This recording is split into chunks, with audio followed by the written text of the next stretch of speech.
Hello, my dear friends. This is Rabbi Yaakov Wolbe coming to you from the Torch Center in Houston, Texas. It is the middle of Sukkot.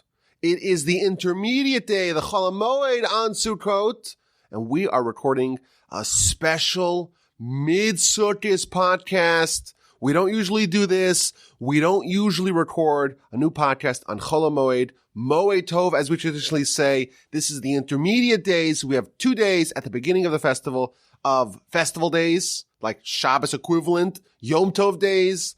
And then we have 5 days in the middle, the Chol HaMoed. And then we have the end cap, Shmini Atzeres and Simchas Torah yet to come. And we don't usually record podcasts. My kids are home from school. Traditionally, we like to go on trips, ice skating, going to the beach. But I couldn't resist.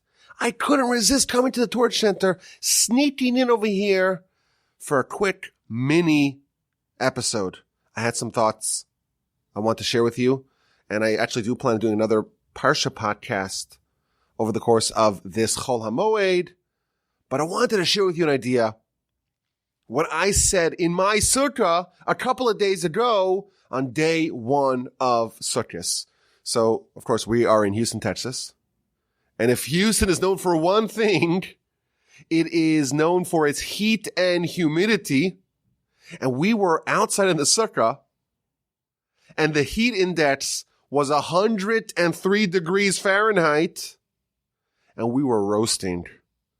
It was sweltering. It was scorching. It was blisteringly hot. We were roasting in the Sukkah, and we had a bunch of guests. And I said to them before the meal started, I said, it's really hot, but I'm going to say a Dvar Torah. I'm going to share with you an insight that's going to change your perspective completely about the heat in the Sukkah. When we're done, I promised the audience, when we're done, not only are you going to tolerate the heat, you're going to begin to love the heat, and you're going to beg it to get even hotter and more blisteringly brutal. That is my pitch to you. I need to say the audience was a bit dubious of my claims, but this is what I said to them. And you let me know if you find this to be convincing, if you find this to be persuasive, if this will inspire you to want a really hot sukkah on Sukkot, to sit outside in the heat and to enjoy. If you are persuaded, send me an email, rabbiwolbe@gmail.com. Okay, so what I said to them, I quoted to them an amazing teaching on the Talmud. This is from the book of Avodah Zarah on page 2a, going into 2b, going into 3a, and to 3b. So the beginning of the book of Avodah Zarah. Of course, the book of Avodah Zarah deals primarily with the laws of idolatry, Avodah Zarah, but it starts off with a very interesting narrative, a futuristic narrative of what's going to be in the future time when the Almighty is going to begin to dispense reward for all those who obeyed His will. Of course, today, we don't get reward for our mitzvos. We don't also get immediate punishment for our sins. If we did get immediate reward for our mitzvahs today, that would corrupt the free will. If every time you did a mitzvah, right away, you found a big satchel full of gold, well, then everyone would do mitzvahs. If right away, when you did a sin, when you violated the will of God, you were smitten and struck by God, a bolt of lightning hit you, well, then that would tamper with the free will.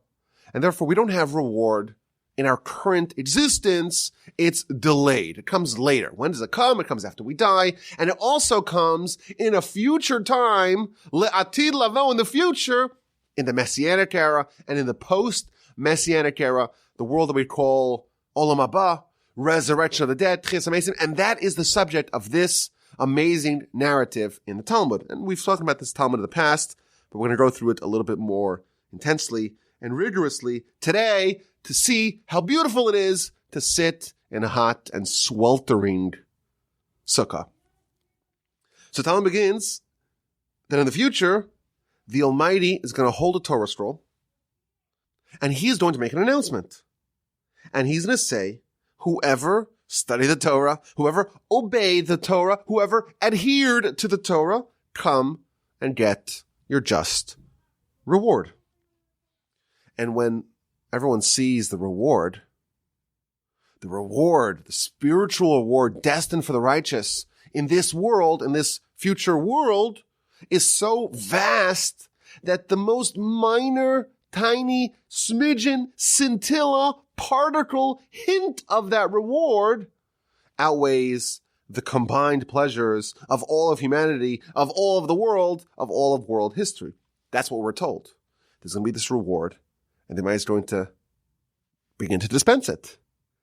And the entire world, all of humanity, is going to start salivating and craving this reward.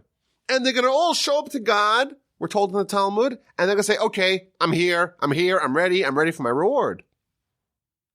And the nations are going to come as a big mishmash, and the Almighty is going to organize them into nations, and he is going to begin to inspect them to find out whether or not they are deserving of this reward. And the first nation that's going to enter, that's the Romans. And the Romans are going to be interrogated by God. And God's going to say to them, well, what did you do? What are your accomplishments? Where is your Torah study, your Torah adherence, your mitzvah adherence that would warrant you get reward? So they said to God, well, we did a lot of things. We established marketplaces. We built many bathhouses. We amassed lots of money, lots of silver, and lots of gold. And we did that for the sole purpose of facilitating that the Jewish people can study Torah. So even though we ourselves didn't study the Torah, but we enabled the nation of Israel to study Torah, and therefore the nation of Israel was only able to study Torah because of us, and therefore we should get some of the reward because we helped facilitate that, we helped enable that. And the Almighty responds, it's not true. You are not telling the truth. You're lying. Because yes, you did indeed establish marketplaces and bathhouses and amass lots of gold and silver, but you didn't do it for the sake of Israel. You didn't do it for the sake of the Jewish people to study Torah. You did it for selfish reasons. You wanted a bathhouse because you wanted to go to the bathhouses to become, to enjoy them, to luxuriate yourself. And you built marketplaces. You did that because you wanted to have places, houses of ill repute. And the money and the gold, well, that's mine anyhow. And quotes a verse in scripture, Liha kesef v'liha zahav nu'um Hashem. The silver and the gold is all God's. And therefore, Romans, I'm sorry, your argument does not qualify. Now, the first interesting takeaway of this Talmud is that the Romans are responding to God. God's saying, okay, whoever studied Torah, whoever engaged in Torah, whoever obeyed, adhered to mitzvos, come get reward. And the Romans are coming and saying, we didn't actually study Torah, but we enabled the Jewish people to study Torah. And therefore we should get reward. And the Almighty says, no, that's not a good argument. Not because the argument itself is not valid, but only because the reason why you did your bathhouses and marketplaces and money amassing, that wasn't to enable the Jewish people to study Torah. But what would be if in the reality, the bathhouses, the money, the marketplaces was there to facilitate the Torah of the Jewish people? Indeed, the argument on its own is valid. Had the purpose of all the efforts of the Romans been to enable the Jewish people to study Torah, they would have been worthy recipients of the reward. It's only because that the true reason, the true purpose was for selfish reasons, for selfish motivations, and that's why the argument is not valid. So to me, this is the first amazing takeaway.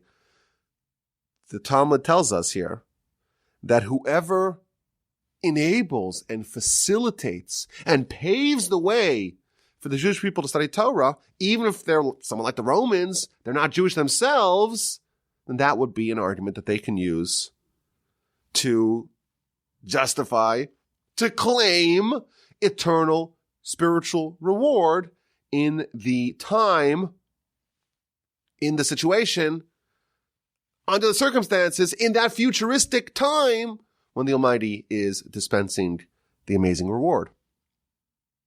Next come the Persians, and they make a very similar case. They say, well, we built bridges, and we did wars, and we did conquest, and that was all for the sake of the Jewish people. And again, the Almighty responds to them, no, you did that for yourself, and therefore you have no claim to the reward that is destined for the righteous, that is destined for the Jewish people who obeyed the Torah, who studied the Torah, who engaged in the Torah, who did the Almighty's will, who were faithful representatives of the Almighty in this world. And again, the same principle is true. Had the Persians built their bridges and embarked on their wars and engaged in their conquest for the sake of Torah, for the sake of the Jewish people, had they done that in order to facilitate Torah, that would have guaranteed them a portion of that reward in Olam Haba, in that future time. And the Talmud continues. It's a very long piece, and it's a very beautiful piece. They said to him, well, you didn't offer us the Torah. And I said, well, I did. Actually, there's the famous midrash that the Almighty first offered the Torah to every other nation before he gave it to the Jewish people, and they all wanted to inspect it, what's inside of it. We spoke about this in a podcast some time back. They all wanted to evaluate the merits of the Torah before they accepted. And the Jewish people said, Na'aseh v'nishma, we will do and we will listen. They accepted it sight unseen without knowing what was in it. They accepted it because they trusted God. The nations had the opportunity. They were granted the opportunity to accept the Torah, and they rejected it. And then the Almighty says, well, what about the Noahide laws? The Noahide laws, the 7 Noahide laws that are universal, were accepted by all of humanity, says the Talmud. Well, those you didn't keep either. So basically, you have no claim to this reward, O nations of the land, because you didn't facilitate the Jewish people studying Torah. You didn't even keep the 7 Noahide mitzvahs, 7 universal laws that you did accept.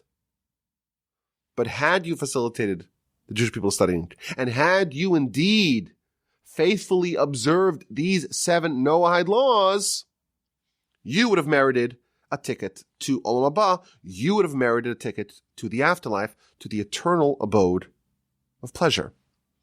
I always say to Gentiles who reach out, they listen to my podcast, very often they grew up adherents to a different religion. They did some investigation, and now they've come to the truth, and they know that Torah is true. And there is almost an immediate response, I have to convert. I have to become Jewish. And the truth is, look at this Talmud. And there's other Talmuds along these lines. You don't need to be Jewish to be a good person. You don't need to be Jewish to be valued and appreciated and loved by God. If you are a righteous Gentile, and again, we have the Talmud here in the book of Avodah Zarah, page 3a, it says explicitly, a righteous Gentile who does faithfully adhere to the 7 Noahide laws does merit, Olam Haba, does merit eternal reward. But the part of this Talmud that is relevant to us on this Festival of Sukkot happens after the entire back and forth. The nations say to God in one final, desperate plea, you know what? We didn't help the nation of Israel study Torah. We didn't even adhere to the 7 basic principles accepted by all. But give us another chance. Give us another chance. Give us Torah anew. Now that we've finally seen what is in store for those who adhere to the Torah, give us a second chance. Give us a second opportunity to do the Torah and to earn its reward. And the Almighty says, you know what? Agreed. I will give you a chance to do Torah, to do the mitzvos, and to get the reward that you so desperately covet. And the Almighty said, you know what? I'll make it really easy for you. I'm not going to mandate that you observe all of Torah. I am going to give you one easy mitzvah. It's an easy mitzvah. It's an inexpensive mitzvah. I want you to sit in a sukkah. Go sit in a sukkah. Go make a sukkah. Sit in the sukkah. And you will get the reward. When the nations heard this is too good to be true. All I need to do to earn that incredible reward is to sit in a sukkah. That's it. No circumcision, no requirement to eat matzah, or to wear tefillin, or to recite the Shema, or to have a mezuzah on your doorpost, or to study Torah every day. One easy mitzvah, inexpensive mitzvah, just the sukkah. That's all you want? Deal. And every Gentile, we're told, every idolater, every Roman, every Persian, every member of humanity amongst the Gentiles is going to run onto the roof, make a mad dash for Home Depot, assemble a sukkah, and sit down in the sukkah. In the hopes, based upon the Almighty's promise, that this is a second chance given to every Gentile who missed on the first chance to earn eternal reward. Here's a second chance. Here's a makeup date. Here's a rain check. Here's another chance to earn that incredible reward. So everyone makes a sukkah on their roof, and then the Almighty throws a curveball. The Almighty unsheaths the sun and makes it so sunny and sweltering and scorching and blisteringly hot. And all the people sitting in the sukkah begin to roast and sweat, and it's uncomfortable and it's painful, and they're in the sukkah and they're like, I'm so hot. I'm so miserable. And they're all going to get out of the sukkah, we're told in the Talmud. And they're going to be so mad and so full of anger that not only are they going to leave the sukkah, when they leave, they're going to kick the sukkah in disgust. And the Almighty is going to say to them, see, I gave you one chance, I gave you one mitzvah, and you lost it.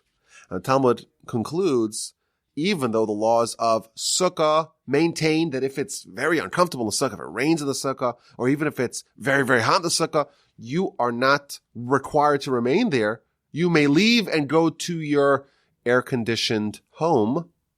But nevertheless, when a Jew leaves the sukkah, you're sad. I had an opportunity to mitzvah, and now, because of the weather, because of the conditions, I missed the opportunity. And here, this story in this episode, these people are going to leave, they're going to kick it, and that's why they are going to miss this opportunity. Thus concludes this incredible narrative in the Talmud, beginning on 2a in the book of Avodah Zarah and ending on 3b at the top. It finishes this narrative. Now, I want to kind of examine this story.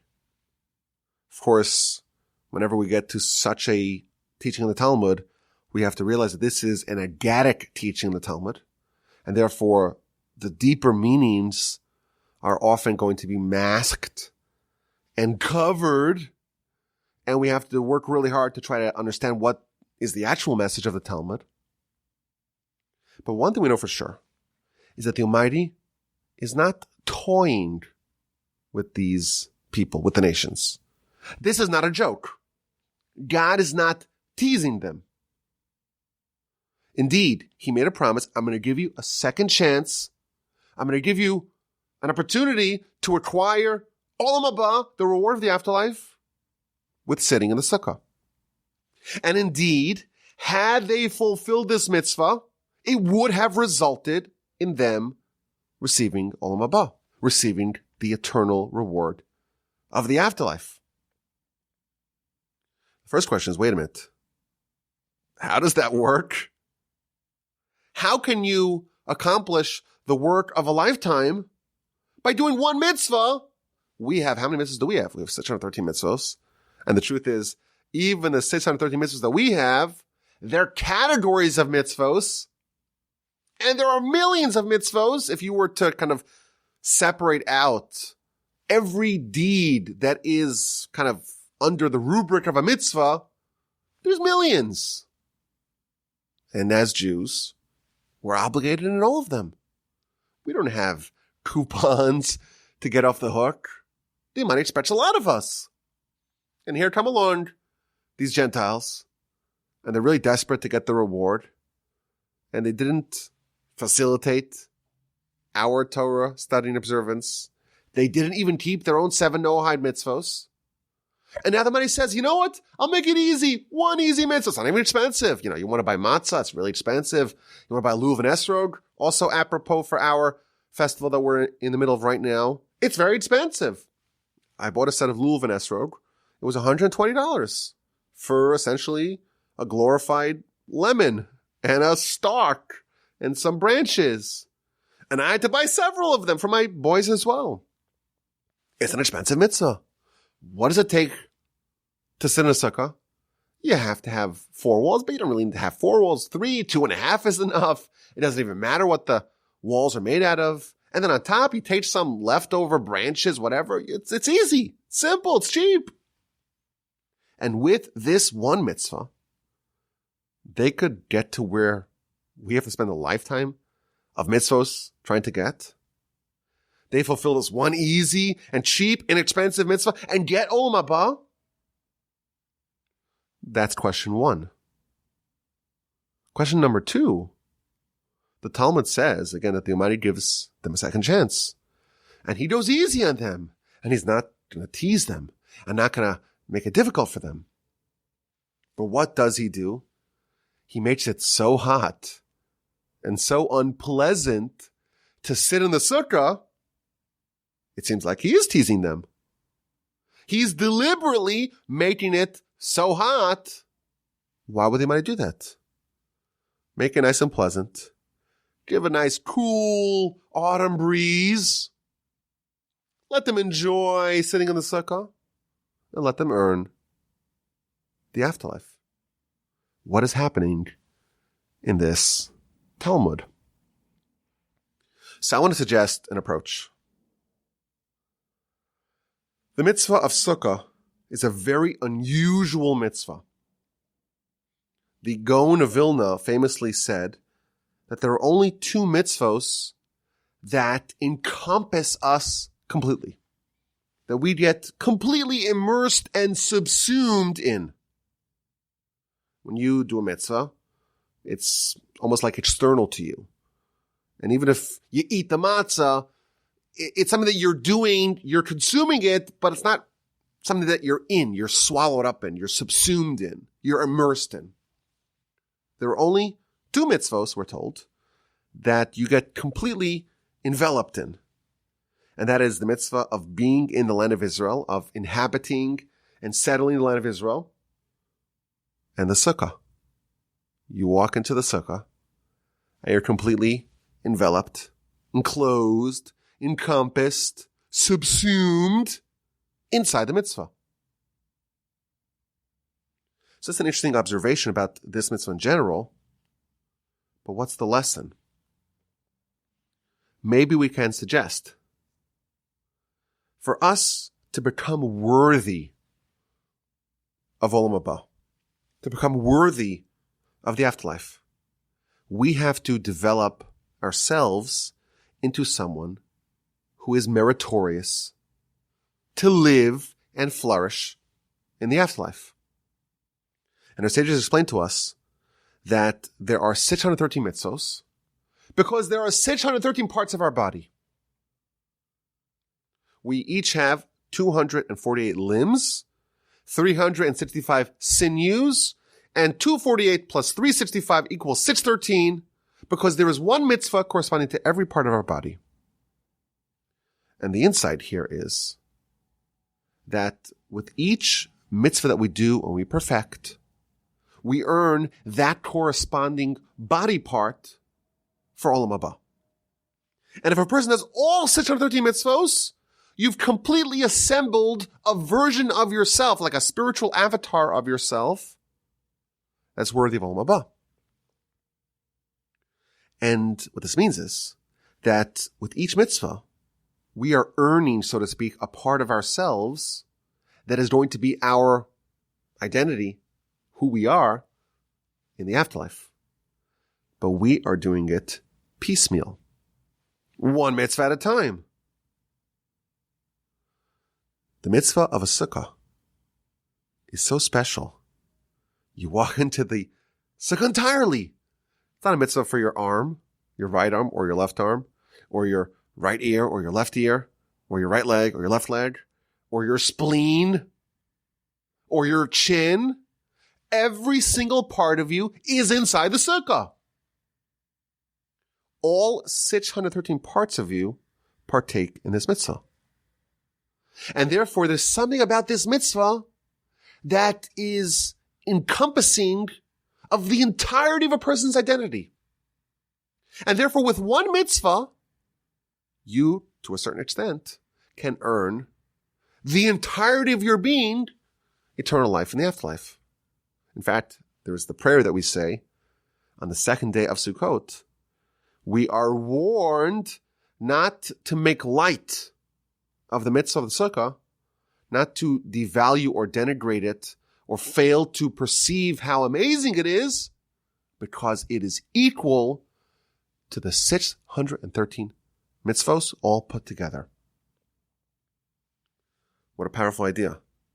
This one mitzvah, the easy, inexpensive mitzvah, is a mitzvah that encompasses all of us, every part of us, and therefore it elevates every part of us, and it achieves the same, so to speak, result of doing every one of the 630 mitzvos piecemeal.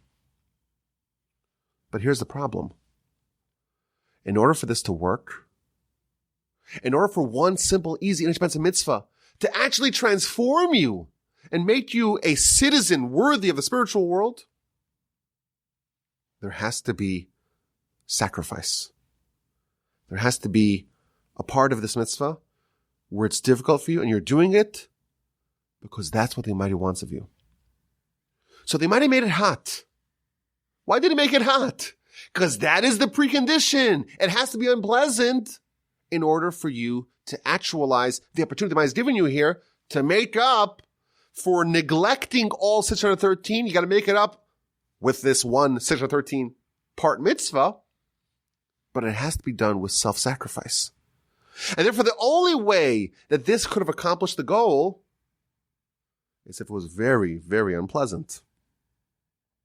So the Almighty, in His benevolence and kindness to these people, made it roasting, sweltering, brutally hot. And had they remained there, they would have earned eternity by doing a mitzvah that encompasses all of their body, and they would have merited a fast pass to the promised land. They would have earned a golden ticket to the abode of eternal reward. Unfortunately, they were not up to the task, or they will not be up to the task. But the insight that I want to pull away from this final part of this Talmud is that we have the same opportunity. The Almighty loves us. And you know what? We're all a mixed bag. We're not perfect. Maybe there's parts of the 613 mitzvos that we're better at than other parts. We're not perfect. And the Almighty gives us a mitzvah every year to sit in the sukkah. It's not a make-up mitzvah. It's not a second chance mitzvah. Once you failed, every year we have this opportunity. We completely enter the sukkah, surrounded encompassed, enveloped entirely by the Sukkah. Every part of us. And if we do this properly, the Talmud here is explicit. If the Gentiles, the idolaters, the Romans, the Persians, people who didn't even keep the 7 Noahide laws, meaning they're actually idolaters. They don't have faith. If they were given an opportunity after they've blundered and done all kinds of terrible things, if they were given an opportunity to sit in the Sukkah, and that has the power to make a person worthy of Olam Haba, all the more so we have that same opportunity. The Almighty loves us, and He's giving us a golden opportunity to earn our eternal world on the cheap. It's inexpensive. And therefore, we're sitting in a roasting hot sukkah. It's hot. I'm sweaty. It's uncomfortable. Why is the meal taking so long? I can't wait to go inside, change my clothing, take off all the sweaty clothing that I'm wearing, and sit in front of the air conditioner and just swallow all that cold goodness.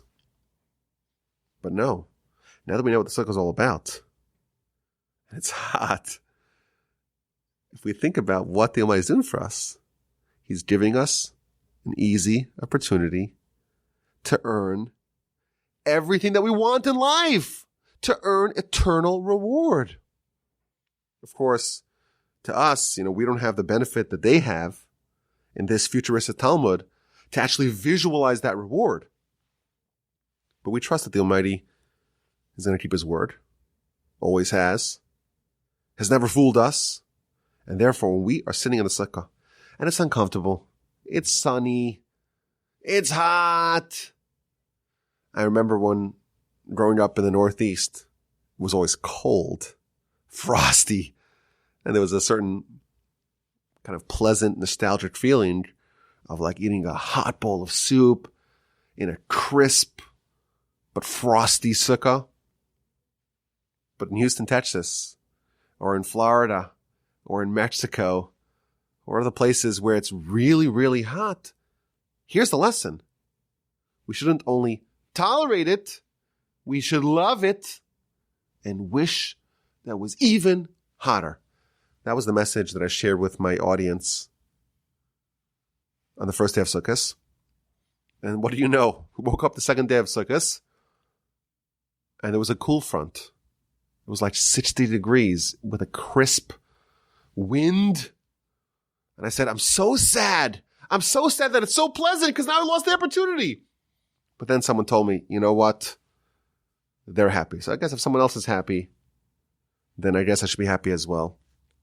But anytime you're in a sukkah and it's hot, it's uncomfortable, or if there's inclement weather, if you're from a different part of the country, of the globe, remember this Talmud. This is one of the only mitzvos.